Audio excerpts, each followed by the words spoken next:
प्रणाम करना बहुत महत्वपूर्ण है। श्रीमद् भागवतम के अंतिम श्लोक में बताया गया है, नाम संकीर्तनम यश सर्व पाप प्रणाशनम प्रणामो दुख समनस्तम नमामि हरिम परम।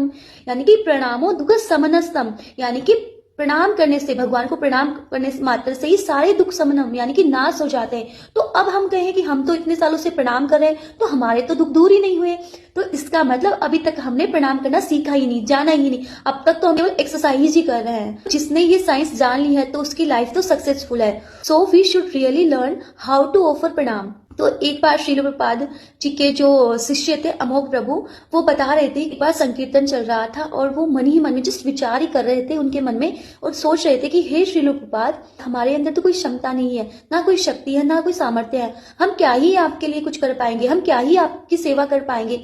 ऐसे विचार करते करते उन्होंने, संकीर्तन चल ही रहा था, उन्होंने प्रणाम कर दिया।